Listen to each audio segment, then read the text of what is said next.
All right, guys, what's going on? We're back. Welcome to another live stream. Welcome to another podcast. We're here today. We're back doing some PLO guest.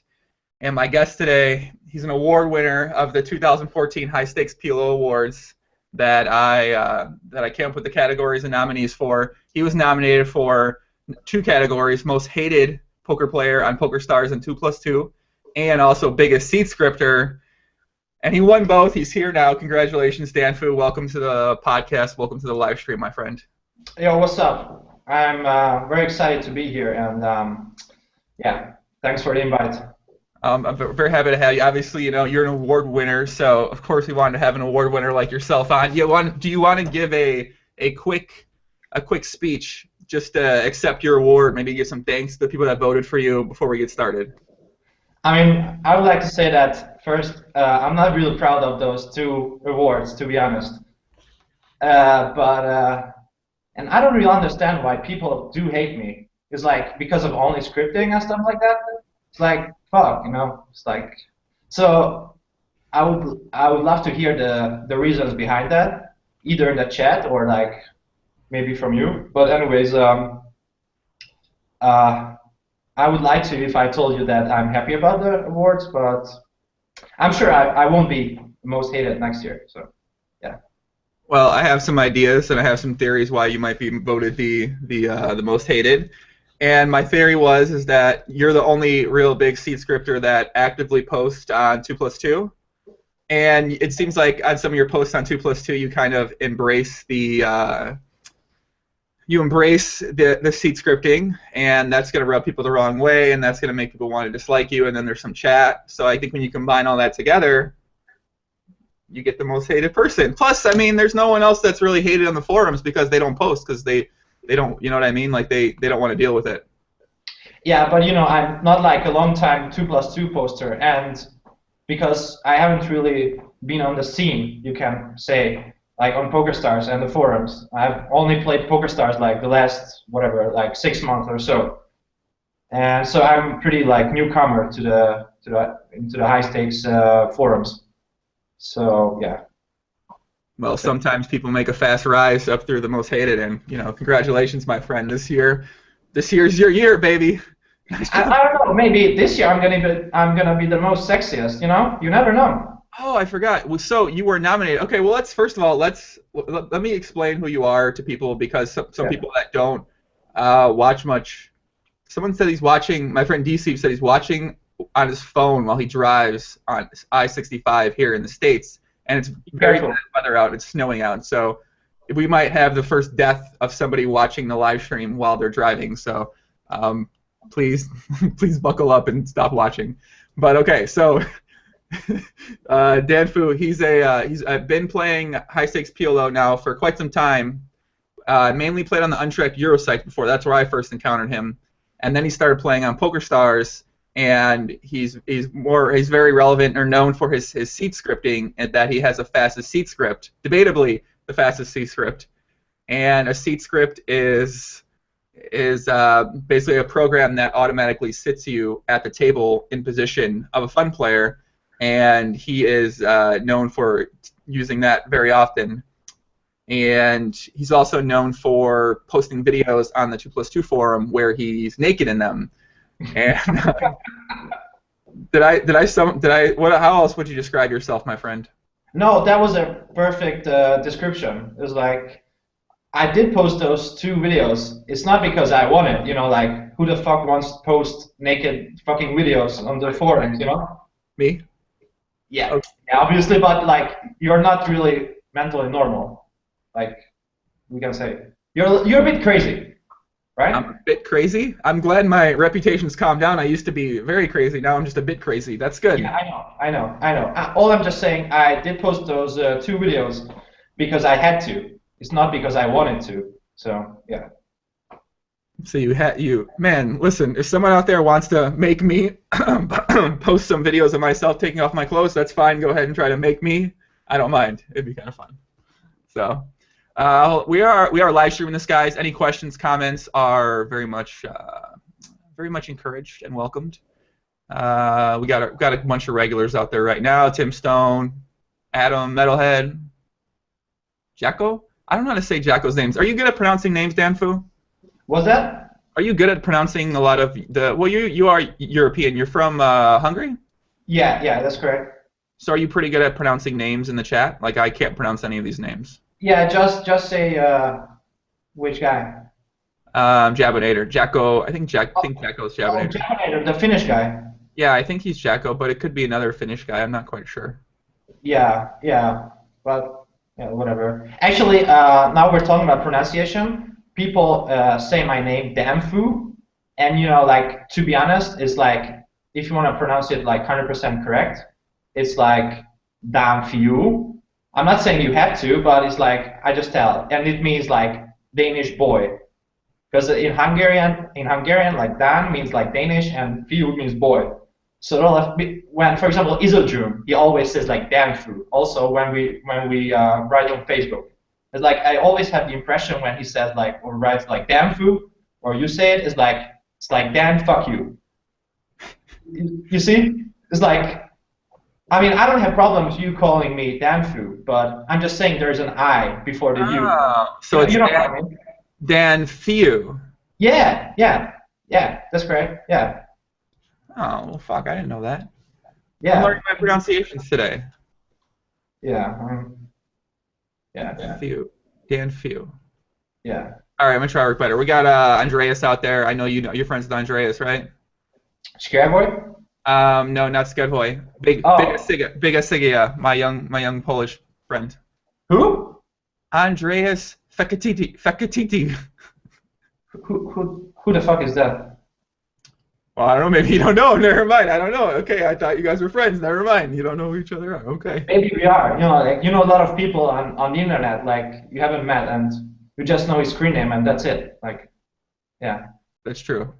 Jonathan Snape. He says if he starts hating on Joey, he'll be the most hated of 2015. True. What's up, Poppy? MR2. Cornell. I don't recognize a couple of these names. Danfu, must be bringing out some of your boys here for this one, huh? Yeah, they're actually, I think, a lot of Hungarian people watching this stream. I think, I don't know how much, only 73 viewers. All right, never mind. Yeah, but yeah. Yo, so, shout out to Hungary, man. Listen, if you're out there from Hungary and you're watching this right now, shout out to you, man. We got love for you. Danfu, let's talk about you, man. Okay, so... Yeah. So it seems like, as we mentioned off the top, you don't want to be known as the most hated. You'd like to be known as someone who's, you know, what would you like to be known as if you don't want to be known for seat scripting and for people disliking you?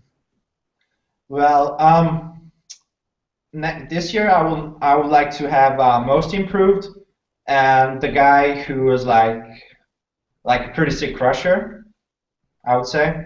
Mm-hmm. Like I want to be in the top 5 Six Max players overall, and yeah, that's actually my goal.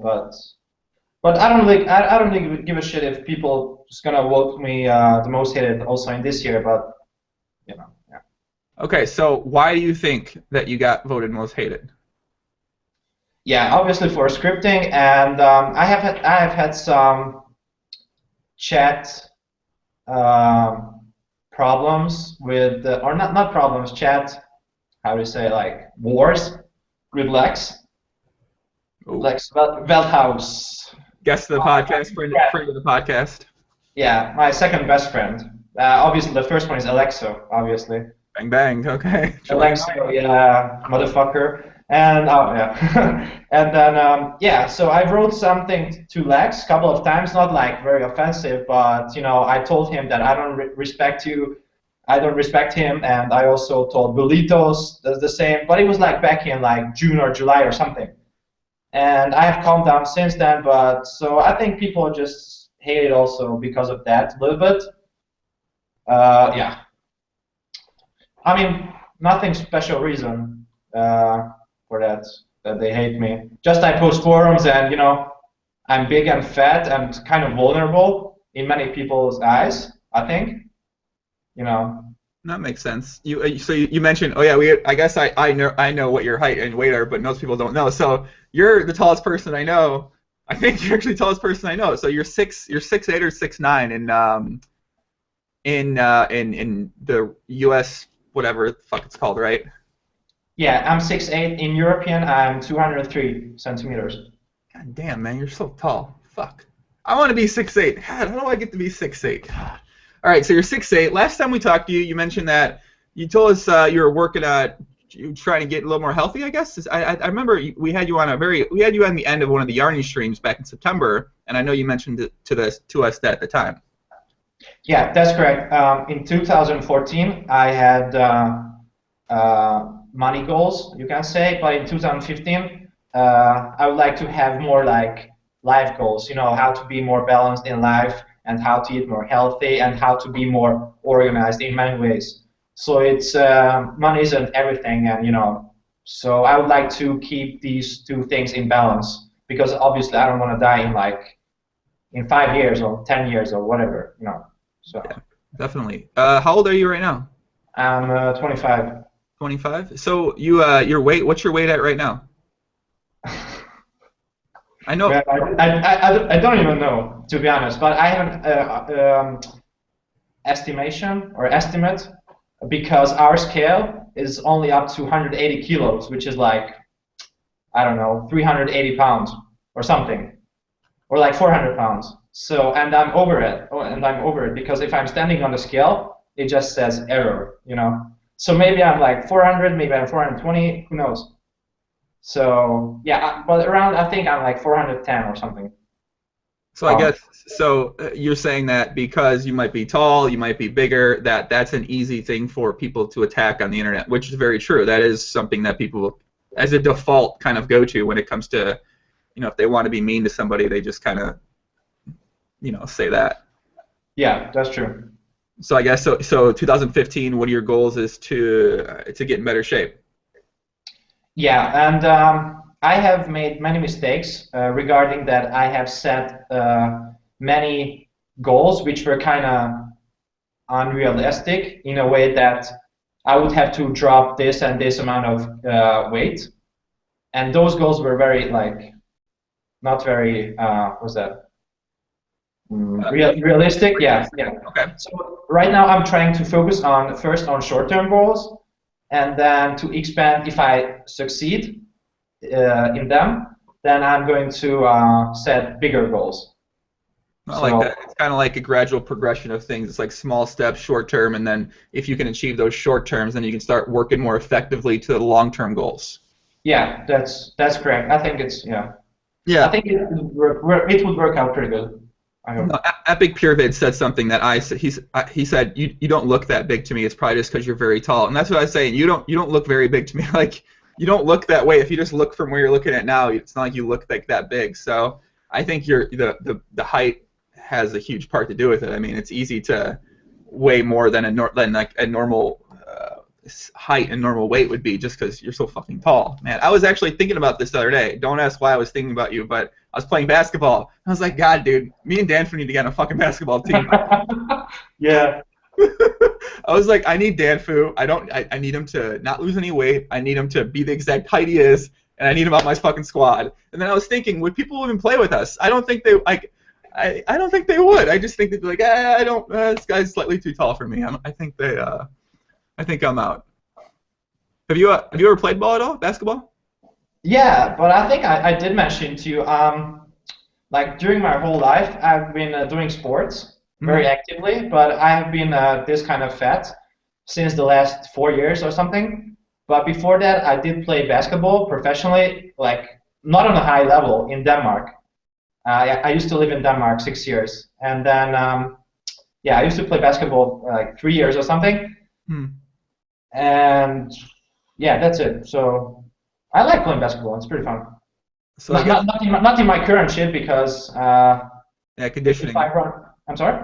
The conditioning wise, it's probably just you're not quite in conditioning shape to be able to play for a prolonged period of time. Yeah, that's true. Yeah. Well, I guess so.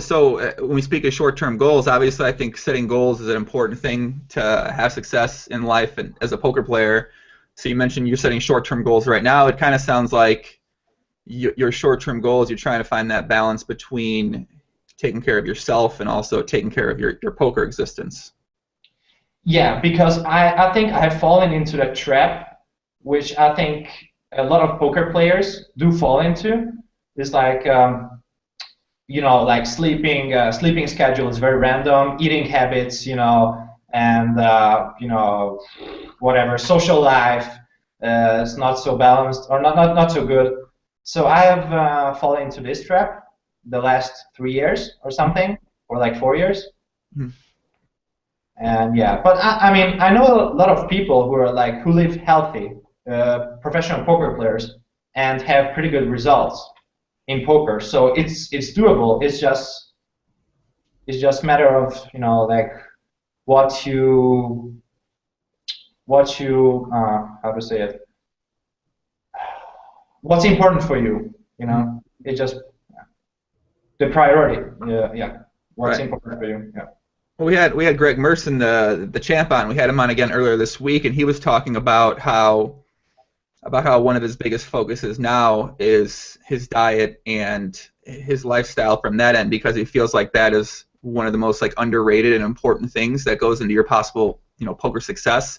And obviously, someone like you now who wants to try to compete at the highest level and really start battling people and become known as one of the best six max players.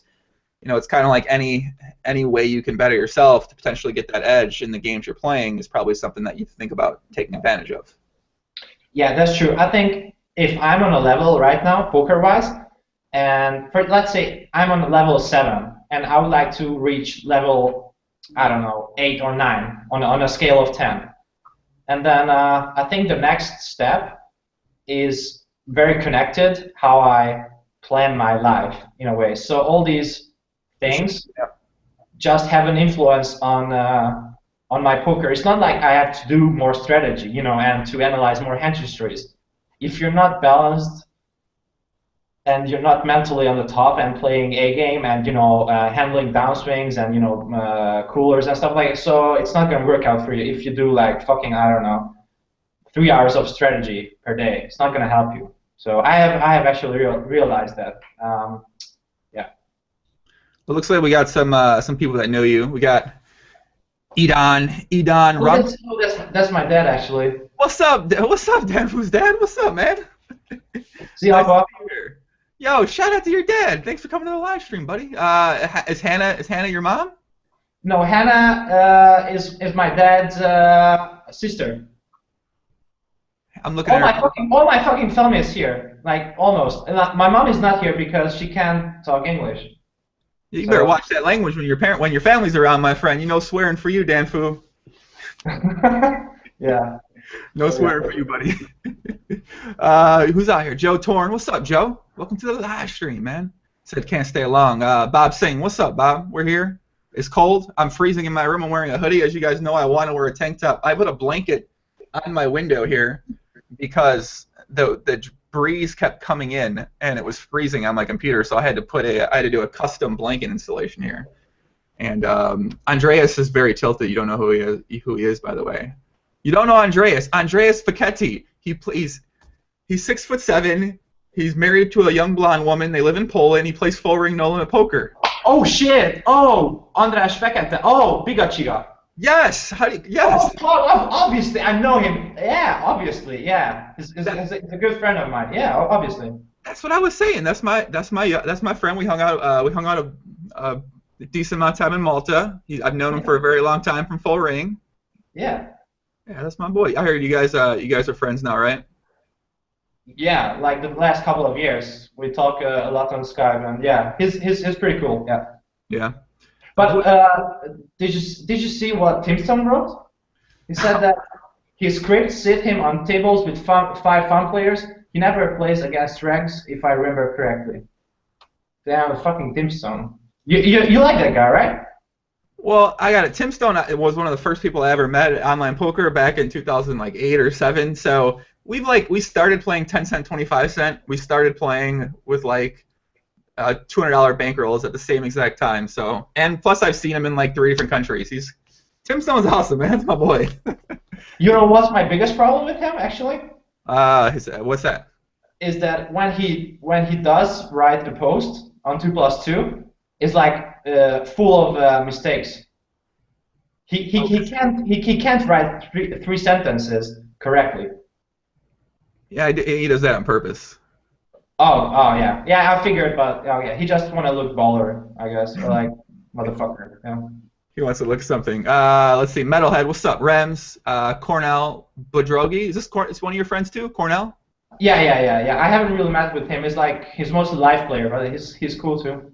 Cool. What's up, Cornell? Welcome to the stream, guys. Thanks for tuning in, guys. This is your first time here. It might be your last time here if you don't know any other guests, but welcome. We're glad you're here. What was I saw something else too. Costa, what's up? Ashley said, why aren't you at the PCA? I still think I'm going to go to the PCA, but as you guys know, sometimes in my life, there are some things that come into my life that take up my time ahead of everything else. So you'll have to use your imagination and think about some things I've done. So, all right, Danfu, I'm looking at my list. I'm gonna pour one more whiskey because I before the podcast I already told you that I had some whiskey to combat the language barriers. So, do you feel like having whiskey opens you up a bit, makes you more comfortable, casual? Yeah. I mean, I'm not drinking during game, obviously, but now it's pretty good time for it. All right, so let's talk about the seed scripting now. As you said, you want to talk a bit about it. You don't want to talk some about it. If you don't want to say an answer to something, just go ahead and say, I'd rather not talk about it. Now it comes the hot topic that everybody was waiting for, right? Okay, this is what they came here for. They came here for busy playing chess. Yes, Simon, I've been busy playing chess. That's correct. And yeah, there's been a lot of chess. There's been a lot of intense chess matches happening lately in my life. So, okay, seed scripting. What is seed scripting? Explain it to the people out there who are always asking us, what is seed scripting? I think you have covered it pretty good in the beginning of the podcast. It's just basically a software, like a program which just sits you when a fun player joins, actually.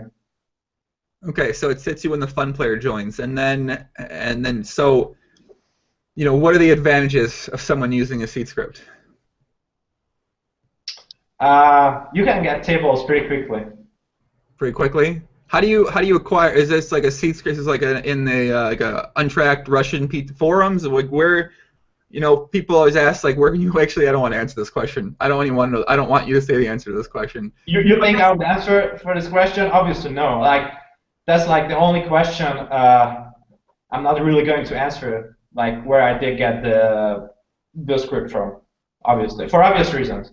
Okay, I'm going to change my question. So when you get a script, what is it? Is it a script? Do you keep all the winnings from the script? Do you have to give a certain percentage of your winnings to the people that are in charge of the software? How does that work? I mean, now it doesn't matter, but before that, I had the script which was based on like contract and something. Like you had to give some percentage of your winnings. Mm-hmm. But I did find that pretty bad after a couple of months. So now it's not that way. So now it's a different kind of. Is it like a standard deal with most of the scripters, like the Smanishes, One More Spin? Do you guys have like a scripter forum where you guys like chat in Skype and you talk about like, how to? I don't even know what the hell you guys talk about, but is there like an underground script ring? No. Like when you do say One More Spin's name, I get fucking angry, like, and just tilted the way he's so fucking bad, really. Like I can't put words on it. Like, oh god, I hate. And these random Swedish accounts, like, they're really pissing me off, and they are everywhere. They are like fucking on 888. Like, yes, they are. 6 people are Swedish, and they are like 85% of them are pretty bad. But back to your question, wouldn't really have a forum for that. Yeah. Now, Danfiu, I just want to tell you, when those people show up on 888 and they're really bad, I'd much rather play with those people than. I love your dad. Your dad's in the chat. He said, no, don't drink. No more information. Yo, your dad and me share the same exact idea about strategy and giving information. Shout out to your dad, man. Because he's a businessman, and obviously he doesn't like that I give. I mean, I don't really give that much information. Like you and the people already knew that. So Yeah, I just want to tell your dad all these questions I'm answering him are very easily. All the information is very easily accessible by anyone that plays in the games currently.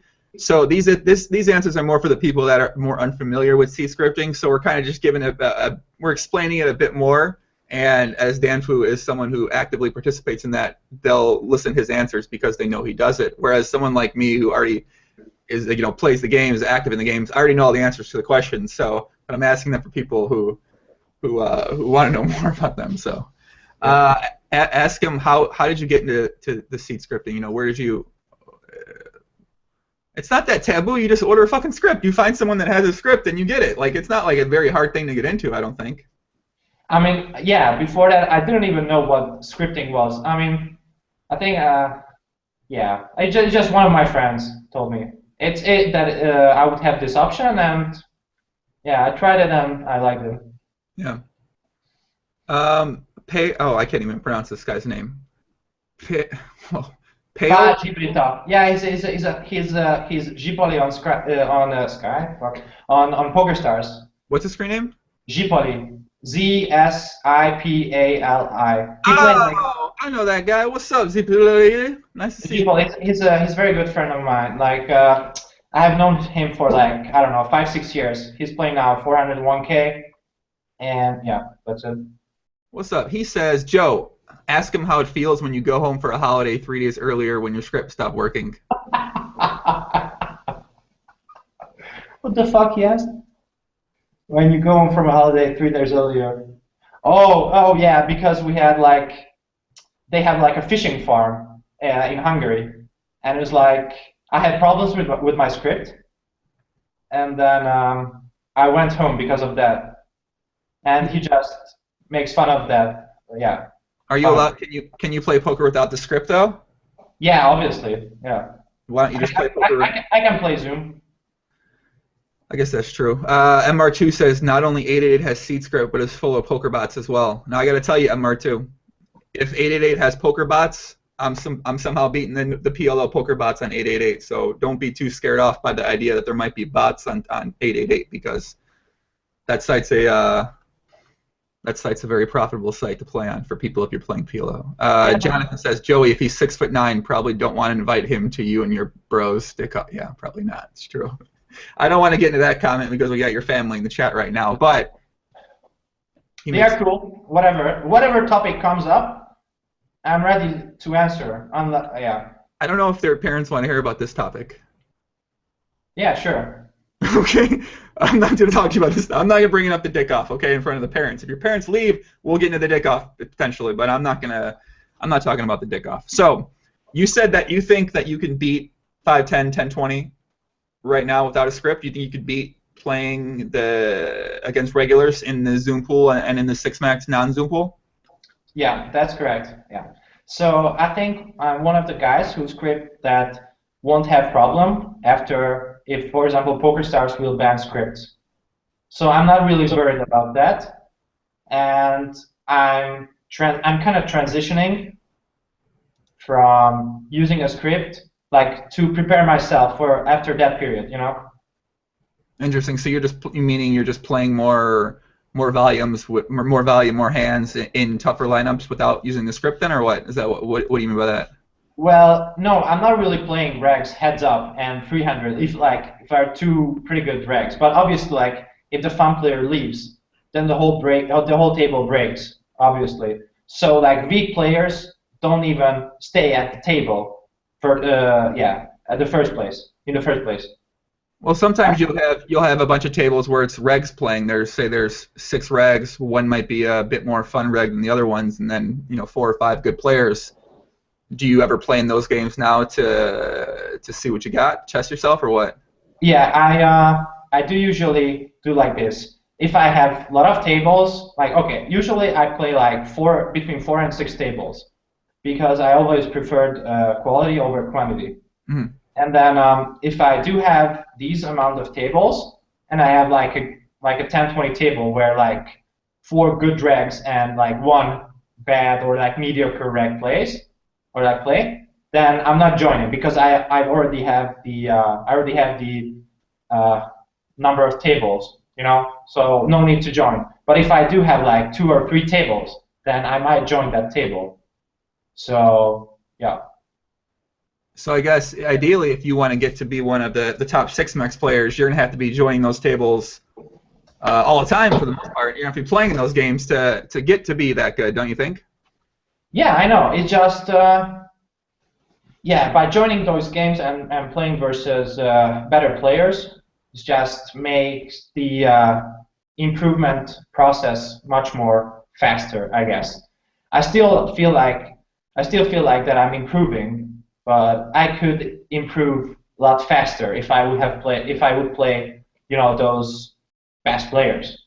I'm not saying I have to battle with Adson and, you know, all the guys like 4 tables like 25, 50, or not like 10, 20 or something. Mm. But yeah. So I was thinking of a question, Danfiu, but it slipped my mind. Someone said there was a 100, 200 table on PokerStars. You've been playing some high stakes in some of the 100, 200 games from occasion, right? Yeah, but I think I've only played 100, 200 like 3 times, I guess. And 2 of the 3 times, it went pretty good. I haven't really won that much, but it was okay. And one time where I can't remember his screen name, but I have lost like 2 buys or something, whatever. Then it turned out that it was Luke Schwartz playing that account, most likely. Oh, you asked me about that. Was that? I think did you ask me about that and I told you who it was? I'm not sure. You know, the guy LB something. Yeah, I think you said something to me on Skype about it, and I said, "Oh, that's Luke Schwartz guy." Oh yeah. So yeah, and I didn't know. He played pretty like passive pre-flop, and he wasn't that good post-flop. But like, I just couldn't win money from him. Like, and then after I left the table because I had like a stop loss. Mm. So yeah. I think what you find sometimes when you have a guy like that pop in or some other guys pop in and play those higher stakes games and they only play 1 or 2 tables, it's not like they're really even that bad. It's just they play a bit differently than most of the better players in certain situations, and you're not sure if you can interpret that as they're playing that situation worse or they're playing it better. They're just playing it differently that you're not used to. So you might think, oh, they're playing it bad. And then you play for a couple hands with them and you realize, oh, they might not actually be that bad. I might not be that plus EV in this spot, and then you kind of leave. But I like staying in those situations. Those are fun. There's actually one time, the first time I played 100, 200. There's a guy. His screen name is Visa Card. How do you spell it? Visa Card? Yeah. He set in with like 13K or something, so pretty random number, and he was from Macau or Hong Kong, whatever. And I was pretty afraid that it's kind of multi-accounting something because, you know, those shady countries, whatever. And then Adson joined the table, but he set out, surprisingly, Adson. So he was probably also wanted to wait a couple of hands who that guy might be, you know. I felt it.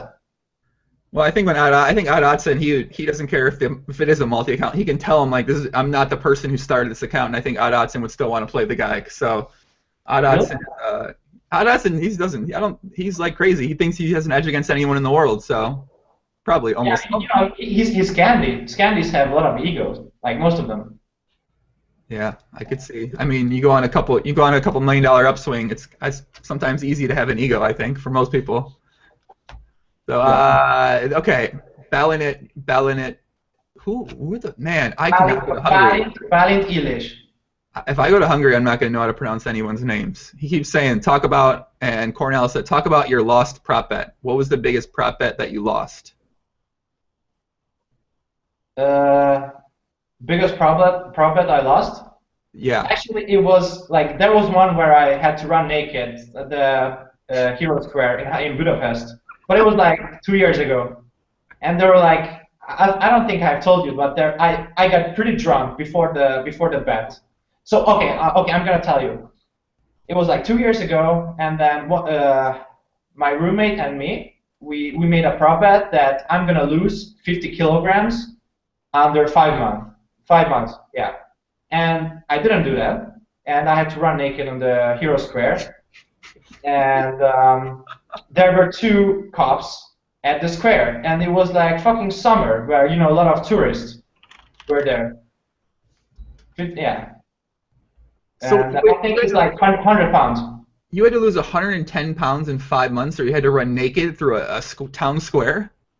Yeah, that's correct. Did you work? How much did you lose? Oh no! Wait, you under and wait, what happened here? I think I lost like 5 pounds. Well, that's some people have the heart and dedication of a young Yoruba 111. Congratulations, my friend. Yeah. So and there were two cups on at the square, and I was like, what the fuck, you know? It's like, and I told my friends that don't fucking steal my clothes, you know, because if they steal my clothes and I run fucking one round, and you know I can't put my clothes and cops are coming, you know, what the fuck is? And they just put a handcuff, and like, what's gonna happen, you know? And so yeah, I did run it, and yeah, the cops got what's that?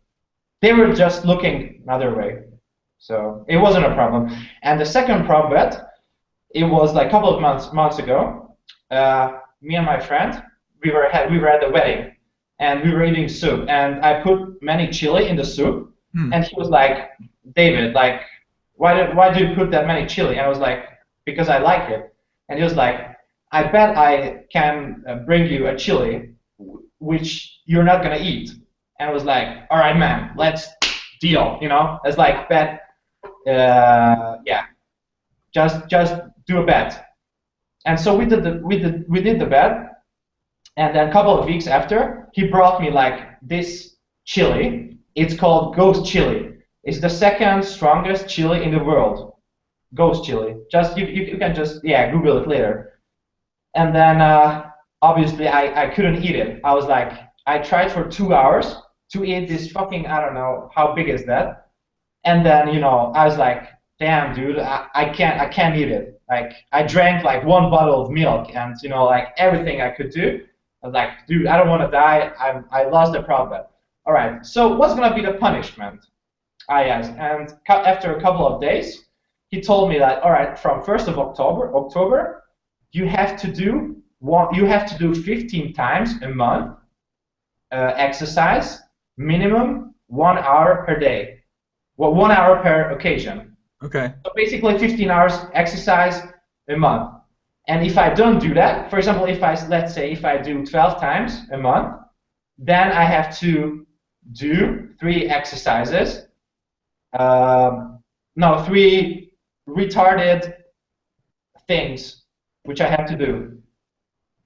So yeah, so that's why I have to. The first punishment was to post these videos on 2+2 and on Hungarian forums. So, and I do suck at prop bets pretty much. So. Danfiu, are you interested in making a prop bet with me for this coming up year? No man. Like I have won some very small prop bets, but all the big ones I'm losing. So I'm fucking retarded because you know I just want action. You know. That's called being a degenerate. Yeah, pretty much. So I'm thinking of a prop bet between me and you. Let me think about something here. What could we do? I don't know.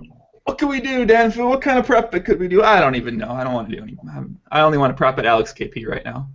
Yeah, well, what's up with that? Because can you please say clips or you know like about that? Oh, he's not gonna bet. I mean, he's not gonna prop bet me in anything, unfortunately. So. Because he's a pussy, or? I mean, I think he just knows he's not gonna win. So you're not. I mean, it's not really. I think many people know they wouldn't win that prop bet. So it's just instead of saying no, I don't think I'm gonna win. He just makes up some things. So I mean, you know, whatever. People have different strategies to turning down a bet. So his idea was to say what he said. So and now people are wondering why his thread like get it back on track. Well. You know, the reason why his little live stream thread is off track is because the post he made. So if he didn't want it to get off track, he shouldn't have made that post. He should have just said, no, I don't want to. I'm just going to keep streaming and working on this. Instead, he had to, you know, respond the way he did, and now people are, you know, not really going to support him and not support what he's doing. And yeah, I mean that makes sense. So Bradley and Circu said, if I come back from the Bahamas, I haven't gone to the Bahamas yet. I got into a real intense chess match a couple days ago here, and I've been playing chess pretty much like 6 to 8 hours a day, and yeah, I've just been really focused on chess, and I'm probably going to be focusing on chess after this podcast is done. So unfortunately, sometimes chess gets in the way of poker, and you know what playing chess means, right, Danfiu? What do you think? Yeah, obviously. Like, did you start playing chess professionally, if I understand correctly? Or was that? Did you watch the Fedor podcast that we had? Yeah, I watched that. Yeah. Okay, so he was mentioning something about playing chess with someone on there. Probably I missed that. Like, I only missed a couple of minutes, but yeah. I'll tell you about it later. I don't want to. I'm not going to ruin. I'm not going to tell what it means for people out there that don't know what it means. So they're going to have to go back and watch the Fedor podcast to know what playing chess means. Because I just. Yeah, I don't know. Chess is like so fun. It's like very strategic, and you have to figure out, how can I get inside my opponent? How can I exploit my opponent to do what I want my opponent to do? And it's just it's a really great battle, and it's fun, and it's honestly something I think more people should be playing. It's a good game of chess. So. Yeah, but I mean, if you're a professional poker player, like you don't really have time and the resources to play chess. Another very deep thinking strategy game. No, the chess I've been playing lately, very deep thinking, very strategic. I mean, it's strategic when you start playing a nice tense game of chess, but once you get to know your opponent a bit more in chess, then I feel like it starts being hard, and it kind of starts really becoming a lot easier because you know your opponent so well, and then new things start opening up, and it's just it's fun. And who do you play against, or like? I play against a couple women that I know. One woman specifically I've been playing most of my chess against lately. She's a pretty skilled chess player. Yeah, definitely has some talent. It's pretty talented. Yeah. And how would you rank you from a scale from 0 to 10? I think against this specific opponent, it really depends. Like if I'm playing against someone who's excellent at chess, then I think I'm going to struggle in certain aspects of playing. But against this specific opponent, the person I'm talking about, I think that we match up really well, and our strengths kind of go against each other. So it's challenging, it's fun, and it's pretty cool. It's been obviously I've been playing chess instead of going to the Bahamas, so you know that it must be definitely worthwhile. You know what I've seen on Twitter? It's connected with chess. It's like a couple of days ago, Schwartz Andreas, he retweeted something with Magnus Carlsen, the Norwegian chess guy, and he made a video, like a 15-minute video or something. I don't know if you have seen that, where he explains from the start, step by step, a chess game. Like how the fuck he remembers all the steps and all the moves. And in the middle of the video, he started doing some crazy shit with the things on the chess table. And I was like, damn, this if you want to be a professional chess player, damn, dude, you have to be pretty skilled in many ways. So yeah. Well, I would imagine it's kind of similar to when a chess player looks at a poker player who's playing at a really high level. They probably think the same things that they probably see that person explaining their thought process, and then they probably say the same things like, oh, wow, it really takes a lot to compete at that high level, just like when we look at someone who's playing chess and doing that, and we have that same reaction. That's on Scarevoy? He retweeted that? Yeah, I think. I'm going to find it. Yeah. How did you say his name? That was impressive. Like Scarevoy? You said it really. You said it way better than that. Say it again. It's like I don't know how you. Scarevoy. Yeah, Scarevoy. Yeah, you got really deep. Whatever. Because I used to live in Denmark 6 years, so I can speak Danish fluently. And Danish and Norwegian, it's kind of same. So I understand Norwegian if they talk slowly. Okay. Someone asked a question. Oh yeah. Jordan says, who do you think are the top 5 regs at 500 Zoom? 500 Zoom? Top 5 regs? Top 5 regs. What do you think? Before the podcast, I was expecting this question, like who the top 6 max players could be, but I didn't want to answer that. But top 5 Zoom is like it's a little bit easier. I think like, damn, I have to think. I think Action Freak is pretty good in his way. It's like I think he will achieve a lot of success if he keeps working hard. And he's very solid. Like he doesn't do anything extra, but he's like solid. So Action Freak, and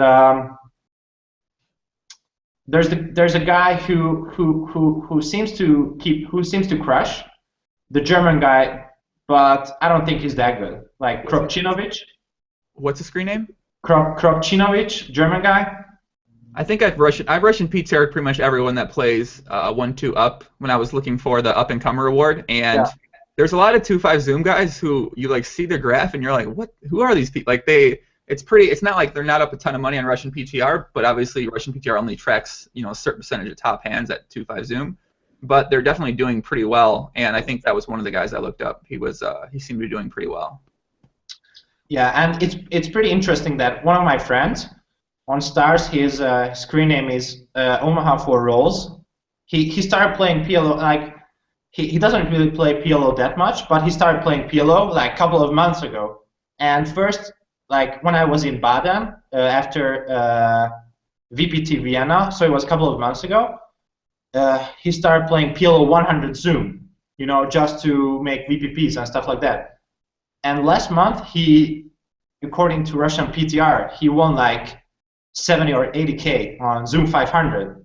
I was like, damn, dude, like, that's like pretty sick, pretty impressive. And he's like improving pretty fast. So I think, and he's only like 21 or something. So I think he has a good future, and he's Hungarian. So he has a good future in poker. He's very talented. Interesting. Very interesting for reasons I can't say, but that's it. I didn't know. I thought that guy was I was wondering who that person was. Let's put it like that. But you do recognize the screen name, right? I've seen it before, yeah. Yeah. Well, anyone that has Omaha in their name has to be like like they have to know how to play the game. No one puts Omaha in their name as like a. Well, there was one fun player a long time ago that had Omaha in their name, and they didn't know how to play. But I think for the most part, when you put the name of the game in your screen name, that's usually a tell that you kind of know what you're doing. Yeah, and like I don't understand people who do put donkey and donk in their screen name. It's like, oh Jesus fucking Christ! It's just fucking obvious that like they're reds. And there's a guy who I played with is like an untracked Eurosite, and then screen name is like something donkey, and the second one is donk forever, and like the same person, and just it's obvious that he's a reg. I'm like, well, Danfiu, I hate to talk strategy, but you're actually looking at it from a level 1 perspective when you say that, right? So now think about it. Okay, so this guy obviously knows as a regular he's going to be playing with you pretty often. Either way, you're going to know he's a regular. When a fun player comes along, a fun player has a different thought process when they see things. They see the screen name and they actually think, oh, this guy's a donk. So he's more looking at it from the fun player perspective. Now the fun player is going to look at the screen name and say, oh, look at that, this guy's a fucking idiot. Whereas you, no matter what his screen name is, you're going to know he's a regular. It's not going to matter what his screen name is. And therefore, when you come around that way, it's actually plus EV. When you break it down from a GTO perspective, maybe they're doing things right. That's the most strategy I'm ever going to talk on this episode of the podcast. But that's approaching it from a very analytical Hollywood Haxton type of standpoint, and we're not about that life around here. We're about a non-Hollywood Haxton approach to poker. So on that note, Danfiu, we're gonna go back some old school here. We're gonna go over a PLO hand history, okay? All right, yeah, sure. So we got a hand history, guys. For those of you who used to watch a lot of the old episodes, we talk a couple hand histories, and we talk about it with the guests. We might break it down a little bit. We got one hand this week that was one of the more fun hands played. It was played by our young friend of the podcast, Adson, and it was played at 200-400. There was happened to be two 200-400 tables running on PokerStars. Obviously, those high stakes don't run much anymore, but he was playing heads up on one of the tables against the winner of the most mysterious, the winner of who's playing on that account, Ari Abu, who we never quite know who's playing on that account. So And this was the fun hand of the week. Now I got to check my bookmarks to make sure none of these are pornography bookmarks. And okay, they're not. We can get into the hand history. Let me load it up here. I'm actually really waiting for it to, like, somebody wrote on 2+2 that Jedi should comment. You know, Jedi should make a video about that, and I'm pretty much waiting for it. Oh, Jedi enjoys doing those things. I'm trying to. Yeah, it's pretty funny. All right, here we go. All right, so I present to everyone. Okay, is it big on your screen? I can't tell. Yeah, I can see the hand history. Yeah. All right, guys. So here's the hand history. So this is like a hand at 200, 400, and between Ariabu and Adson, they start off the hand 270 big blinds deep, heads up. Obviously, this is the kind of deep action me and Danfiu know very much about, as me and him both spend all of our time playing 270 big blind heads up poker against an aggressive opponent who are not sure who's playing on the account at 200, 400. So if anyone can speak about a hand history like this, it's definitely me and Danfiu. So Adson opens the button to pot. Ariabu 3-bets to 4240. Adson 4-bets the button to 13,000. They're 105,000 deep, very deep, very deep still. And Ari calls out of position. The flop's Jack-8 4 rainbow. Ariabu pots it. Adson calls, waiting for a safe turn card, presumably. The turn the queen of spades. Not necessarily the best. I need a hand replayer. Well, we don't have a hand replayer. This is what we got right here. Queen of spades in the turn. Ariabu goes all in for 70,000, putting Adson all in, and Adson calls. And unfortunately, Ariabu has the nuts, and Adson's drawing dead in a $212,000 pot. So Danfiu, when you look at this hand, do you think it's a pretty standard hand, pretty standard play by most part? Would you play this hand any differently if you were in the hand? Well, I think I would have played the same way until the turn. I was like, I don't really know that much about how to say Ariabu. We just call him. I don't know if that's how you pronounce it necessarily. Ariabu. I'm pretty sure it's Ariabu though. Yeah. So I don't know much about Ariabu's game, but I've heard that he is very spewy and he could be pretty mental, like mentally ill in a way. But even if it's like his semi-bluffing range is like, it's pretty much like crushing odds, and like it's pretty like obviously if he was waiting for a blank on a turn, like I mean, I'm not playing 200 400, but I wouldn't really call that queen of spades a blank. So yeah, I think what my strategy would be the same, to just wait for a blank and just, or I mean I could just go all in on the flops, like we're okay versus like pair plus gutters and stuff like that. So yeah, and the SPR is like 3 something, like 3 point something. I think this this hand kind of sums. It's interesting representation of how important the decisions become in deep stack PLO, and then it's not only, and then it becomes magnified by the stakes. And I think Adson at this point may have been tilting a bit in the match because it was a very aggressive match, and Ari had a little bit of momentum. It wasn't really going on for too long, but you know, it kind of can show you that in a turn situation like this, where you might be tilting a bit. You know, normally if you're playing clear-headed, you make a fold in the turn here, but when you're tilting a bit, you end up making a call and you lose $70,000. Now becomes incredibly hard to get back when 200 400 doesn't really run. 5100 rarely runs, and 2550 even barely ever runs. So now you have to go back and play 1020, and knowing that you pretty much put $70,000 in a spot where, had you been potentially playing your A game, you would fold. And I think it just kind of shows the joy / horror of playing deep stack heads up PLO. This hand makes me, this hand's a very fun hand. Yeah, it is. Actually, do you know who Ariabu is? Or I don't know. Just don't want, you know? I mean, there's speculation, obviously, that there's been different people playing on the Ariabu account over time. So, so you know, you never really know. But I've heard that he could be a Dutch guy. Could be a Dutch guy, correct? Yeah, heard that too. Yeah, and then somebody wrote that somebody asked Lottie, like what's the connection between Lottie and Ariabu? Maybe they are like friends or something. There's been some speculation that Aribu might be friendly with all the Dutch people in the community. Yeah.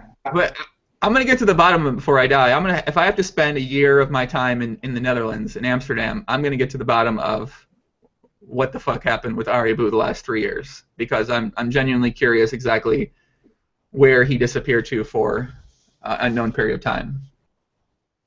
Yeah, that's true. Yeah, and yeah. There's some Omaha for Rolls, must be some Omaha for Rolls fans in the chat. They said he's crushing $100 heads up sit and goes too. Yep. And he won MTTs, and then he started crushing Omaha. Life is easy. I wonder if Omaha for Rolls is out there in the chat right now. You think he's out there listening right? Omaha for Rolls, are you out there? No, I don't think, because he's at the PCA, and I know that he became he built up a pretty good stack on day one. Oh, well, he's playing PLO right now in Stars, so he might be. Really? Yeah, he's playing 5-10 Zoom, it looks like. Yeah. And 2-5 Zoom, so.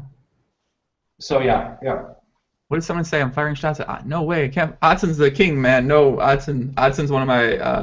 No, Adson's awesome. If you ever get a chance to go out with Adson in public, you need to take advantage of that chance, people, if you're watching, because he's one of the most fun people to go out with in life, for sure. So. How was the meeting with Adson? Like, what do you like? How do you find him special? Like, is he always drunk, or like, because you told in the HSPLO award ceremony that he might go busto in 2015, right? Because of his lifestyle. Yeah, I think he. I think he also has a lot more money than most people I'm used to meeting. So I think when you have more money, your lifestyle tends to become a bit more lavish, and I think he definitely takes advantage of that.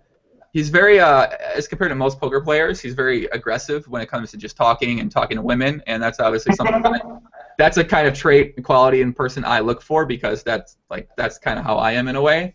And it was refreshing for the most part to meet another. Camera's going all crazy. It was refreshing to meet another person who was kind of that similar type of way. So it was fun. He was definitely very fun.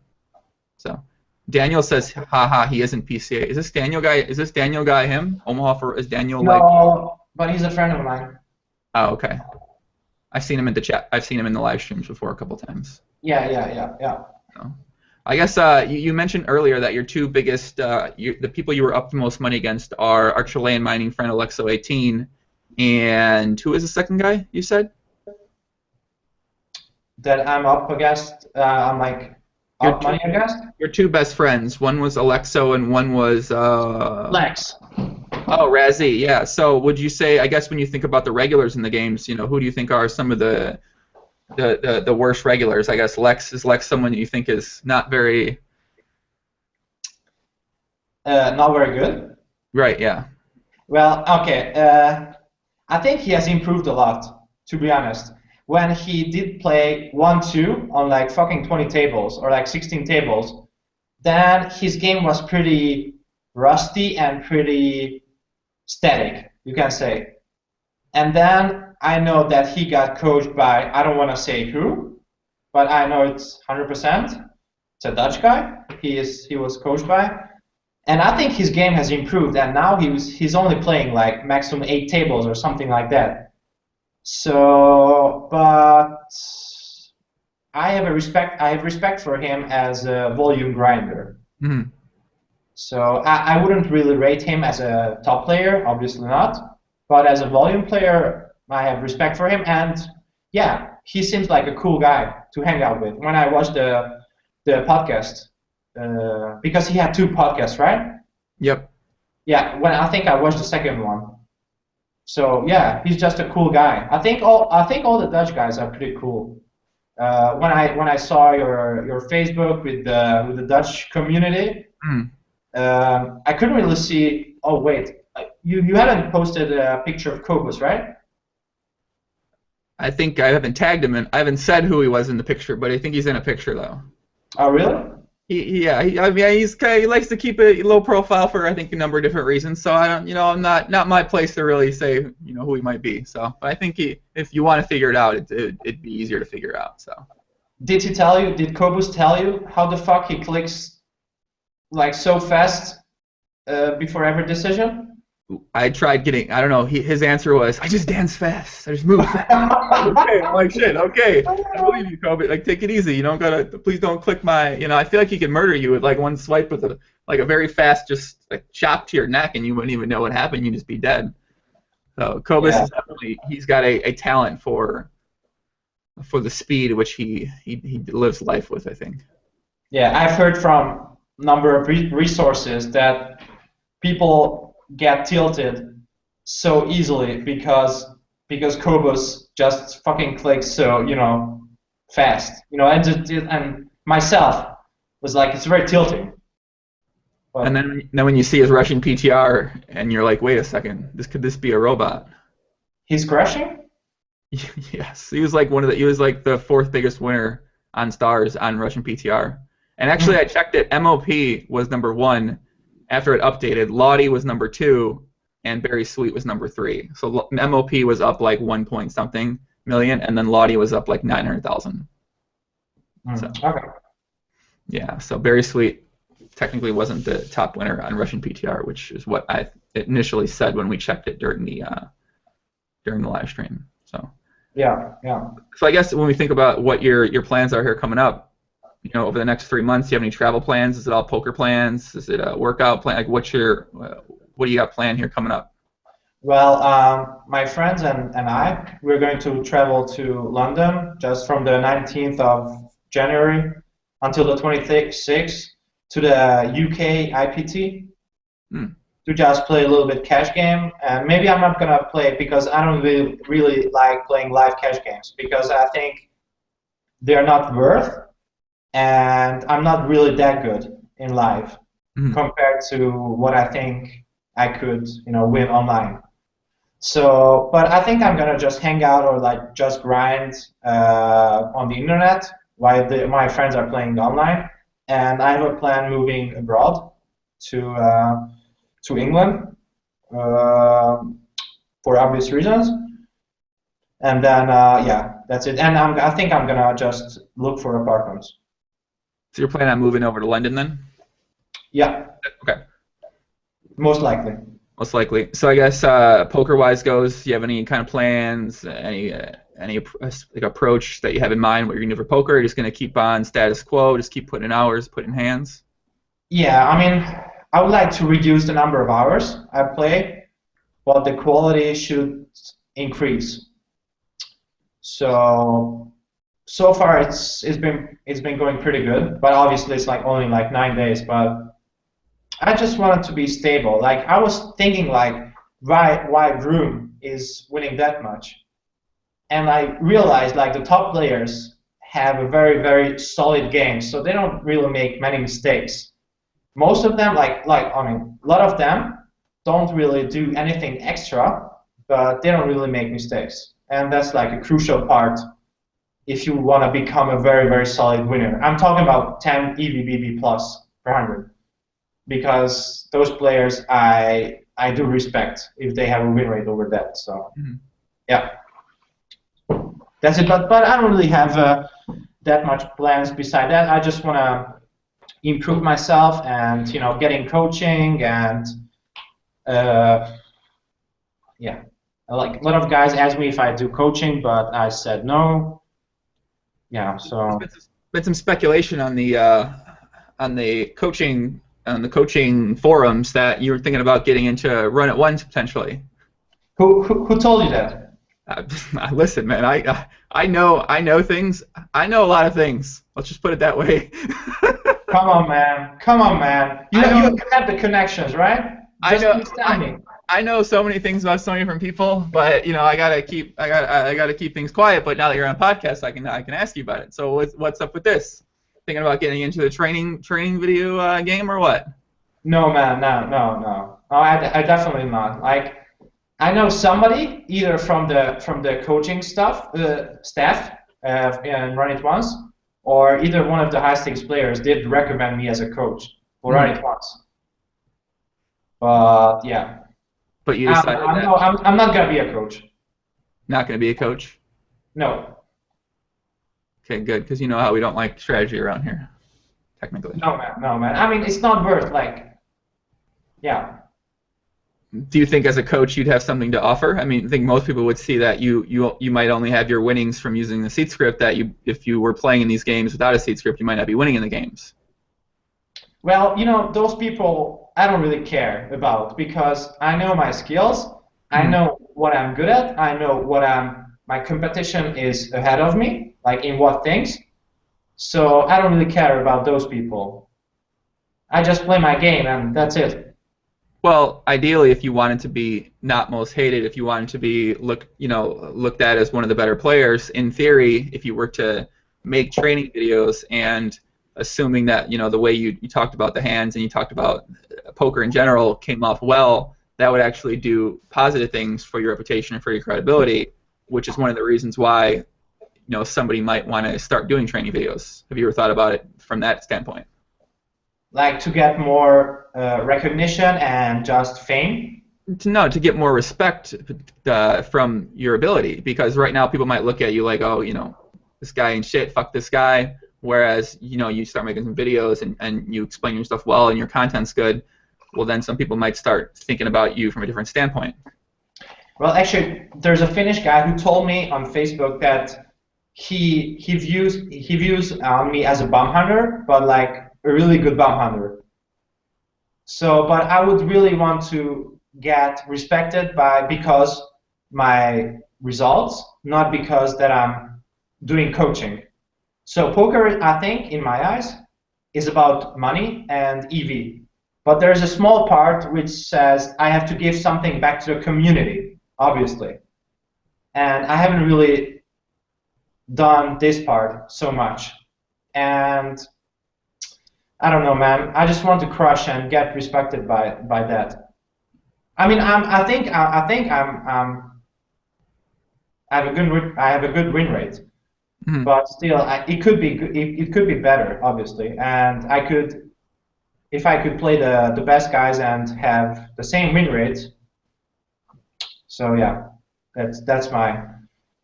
But don't you think that the win rate comes from playing in those lineups? I mean, when you have position on a guy who's losing between 10 and 100 BB per 100 when they play, their win rate, obviously your win rate being in position on that person is going to be exponentially higher as compared to if you have a position on a guy who's a 12 BB per 100 winner.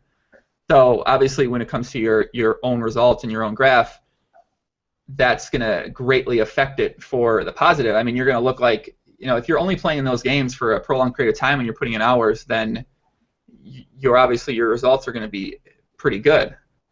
So you can understand how that might, do you think that potentially skews the way you view your game and you view yourself based on that? You might, did that make sense? Not really. Okay, so I guess the way you see your game, you kind of look at your results, you look how much money you made, and you say, oh, no, I'm pretty good at the game.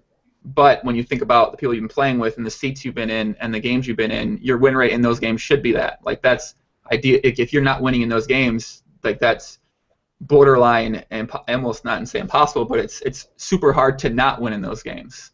So do you think that skews your own perception of your ability at those stakes and in those games? Oh, okay. Now I understand what you mean. I think if I started playing in tougher lineups, then I would think I could adopt pretty quickly. So obviously my win rate wouldn't be that high, but I think I would still win money. But obviously I know that because of fun players, it's like the win rate has to be pretty high, like. Right? Yeah, it's just like simple math. I mean, when you have position on a guy who's a 56 BB per 100 loser over, a big sample, and if you have position on Adson, who debatably is like like I said, 12 BB per 100 winner over a certain sample, then it can you still see me? Oh, okay, my computer I wasn't touching my computer for a bit, so. But yeah, so I mean, what's Danfu's online name? John says Danfu's online name is very hard to figure out. Yep. And if you can figure it out from your post, I give you props, John. Simon says, how would you make a living if you couldn't play poker anymore? Was that? How would you make a living if you couldn't play poker anymore? Good question, Simon. Yeah, that's a very good question. Like regarding education, I don't really have that much. Like I quitted high school in Denmark. And then, so basically I just have like an elementary school, but I can speak like 4 or 5 languages fluently. Sick. And yeah. So I think I don't know, man, what I would do, but I think I would do something with languages and to just maybe partner up with my dad because he's a businessman and just, do something with his company or like the company he works for. Something. What kind of work your dad do? He's like traveling a lot. He's selling shit to like Russia and Israel and stuff like that. It's nothing illegal. Nothing illegal. Just yeah. Your dad's an arms dealer, it sounds like, huh? No, like he's like no, nothing like that. Nothing illegal. Bang, bang, bang. Okay, literally my. Bang, bang, bang, bang. Yeah, shots fired. Pal says probably doing adult videos. I could see you doing adult videos. Oh man, like before the podcast, I told you that I bought a webcam because of this, because the last webcam I had for my desktop was like 15 years ago. And I wrote on Facebook that asked my friends like. I saw you post that.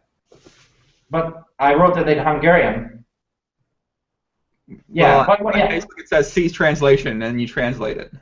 Yeah, but I'm gonna tell regardless because the audience. Okay. So I asked my friends what kind of webcam I should buy, and they linked, and one of them asked me, is like, if I'm gonna start doing webcam porn on Live Jasmine, and I was thinking like, what the fuck, dude? Like, obviously he was trolling me, but it was pretty funny. Like, I mean, I couldn't really imagine myself laying on a bed naked. And it's like this, and then just webcam. It's like, oh god, what the fuck, man? Oh, yeah. Wait, what was that? What would be your pose again? Show us that one more time. Come on, no, it's.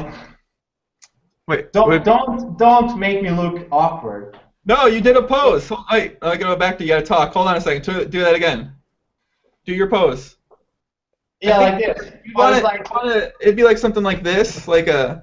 Looking at the camera like this with your, you want to put a tank top on, you want to show up the guns probably, you want to have the pants off, of course, obviously if it's a, I've actually thought about that. If I wasn't playing poker, I feel like I would find a nice girl, we'd play some very intense games of chess on the live stream. I feel like I'd make a lot of money if I was one of those like couples webcam type people, like a chatterbait sort of thing.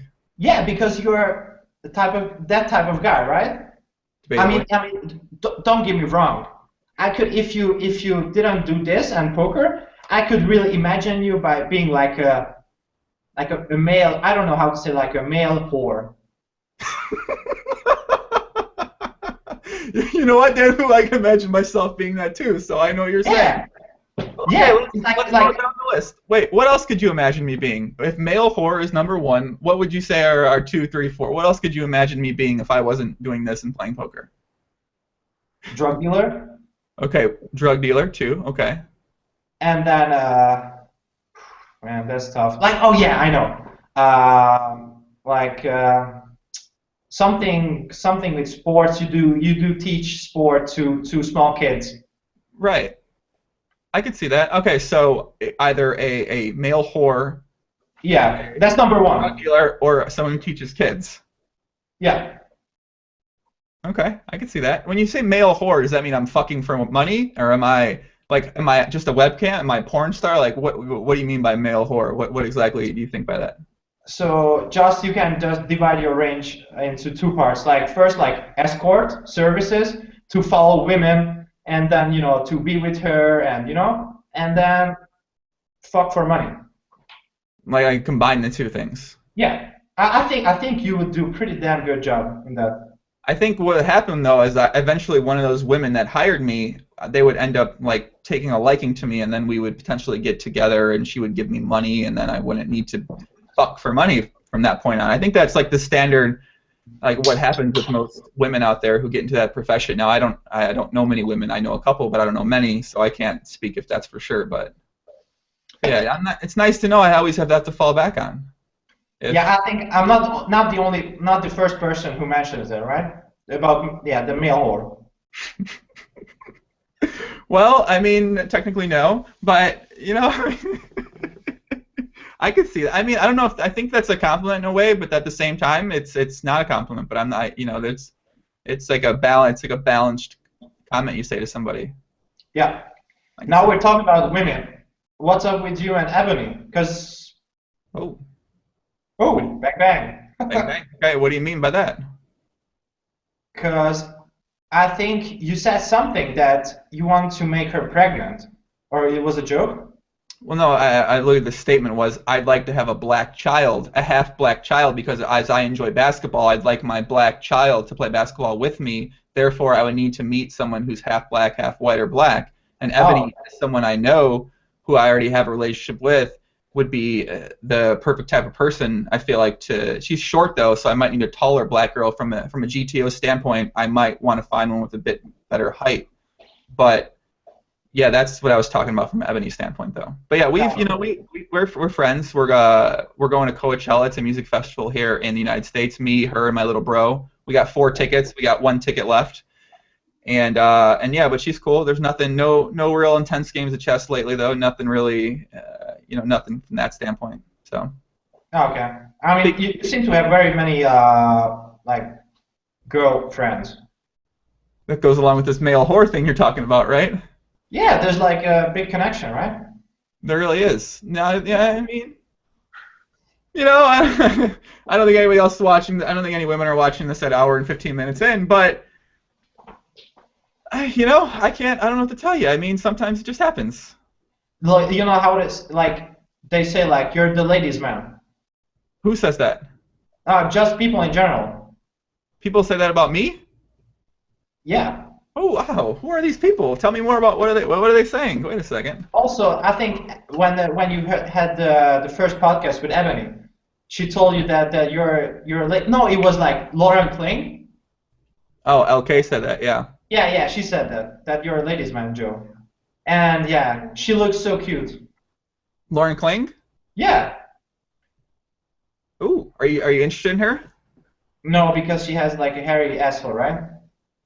Well, I don't want to speak. I don't want to speak if I went receipt hunting, but I don't think she does. No. I don't think either. No. I don't think either. I can introduce you to her if you're at the World Series of Poker this year. I can introduce you to her. You're going to the WSOP? Of course, that's not far away, and that's a whole month thing. I'll make it out there at some point. Okay, cool. I think I will go too. Yeah, I don't really like Vegas. I've only been once, but since you can't really play online, just with VPN and it's very risky. So, and like online grinding is like a big thing for me. So if, for example, I get bored after like 1 week of playing live, then like, I have to play online, and I can't do that from the States. Only on like certain sites, right? Yeah, I mean, you can play in the untracked European sites, and there's some American sites you can play on as well. But yeah, I know. And there's also some from Las Vegas sites you can play on, or Nevada sites you can play on as well too. Yeah. But you do play those sites, right? Which sites? Those American, Bovada and WSOP, and There's Bovada. There's America's Card Room. I'll sometimes play, but Bovada would be the main American site that I choose to play on. Oh yeah, okay. Because luckily, I mean, they haven't stolen anyone's money in a couple of years, so hopefully you feel like that's gonna continue on in that kind of positive direction. So if anyone has any questions out there in the stream, go ahead and ask, and we'll get it to Danfiu here.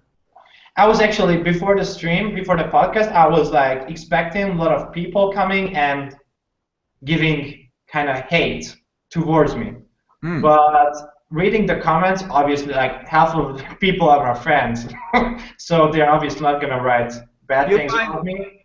The comments are pretty regulated section on here. There's usually not much negativity that goes on, and when if there is, we tend to ban those people because we like to keep a positive environment around the live stream. So. Yeah. That's probably why you don't see that. You don't see those type of comments on here usually. Even for most guests, there really isn't much like that happens. So. Yeah, so I'm pretty surprised actually. Yeah, well, I mean, it's a lot different when people are in a chat box. They're like, they say some comments they might not say when they can see the person or when they hear the person talk or when they get to know the person. You know, it's a lot easier to like most people than it is to hate them. So after they get to know you a bit, they're like, oh, well, if I hated him before, well, now I get to know him more. Not really a reason. You know, I understand, you know, why he does what he, like, why he chooses to, you know, seek script, and if that's the only reason I don't like him, well, you know, usually people can look past that and get over it. Yeah, you know, like it was yesterday, I think I played a session where I got seated in position of fun player, and he was like very unknown. And he wrote in the chat to me that congrats for the awards. I was like, damn, like do really fun players watch the stream? Yeah, What? and it seems like his screen name was Emily Scott, and he was from Australia. What was the screen name? Emily Scott. Yeah, I checked his PTR. Yeah, he's like he's played no limits so far and only small PLO. And he congratulated you on the award? Yeah, he did. Oh my God. Yeah, I was like, and he quitted the table. But the surprising thing is like fun players do watch your stream a lot, and yeah, that's a big thing, I guess. Well, Razluka, if you're watching, B44L, Julia753, if you guys are out there, Oh Human O, thank you for being... Imagine King. I feel like Imagine King probably doesn't watch the stream. If someone doesn't watch it, Imagine King probably doesn't watch it. You know, probably because he can't speak English, right? He's Chinese. I imagine he can speak English. He plays in the Macau games, allegedly. He plays in the Macau games, so he... Yeah, I've heard that. He should be able to speak English, so... Like, he lost like a couple of $1 million, right? Now I don't want to speculate or allege any potential losses by him, but yeah, I don't know. I think his variance is definitely not on his side. So. Like us, yeah. Yeah, like us. Well, looks like we got MR2 says any friend of Joey is a friend of the podcast. So we no hate, we only have love. That's true. That's true. What is your award goals in 2015? Oh, fucking G-Poddy. Yeah, I think, yeah. What award you looking to win later on in the year, my friend? I'll have you in mind when I'm coming up with when I'm compiling nominees and categories. Yeah, obviously the first one is the most sexiest. Yeah, obviously, okay. And the second one is like most improved and best 6-max reg or something like that. Nice. Yeah. So yeah, I mean it could happen. You never know. I mean, I think if you get the die, start working out, you could win most sexiest. You got some potential, kid. I think you could take it down. Yeah, but poker-wise, anything could happen. You know that guy MDUWZZZ. You know that guy? Exactly that's exactly how I say his name too. MDUZZZ. I don't know how to. Yeah. Yeah. It was like when he did play PLO 100, he wrote me and run it once if I do offer coaching. And it was like 1 year ago or something, and I did coach him for like one lesson, and then after I told him that I stopped coaching, and he improved a lot, to be honest.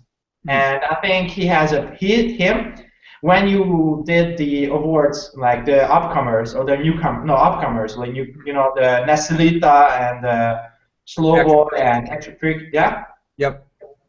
And so I think only 2 of them has the potential. Him, MDW, are there, and Action Freak these 2 guys have the potential to be high stakes players. Like Nasilita, Slowboy, and EEE27 or what the Finnish guy. I don't think they do, but yeah, time will show.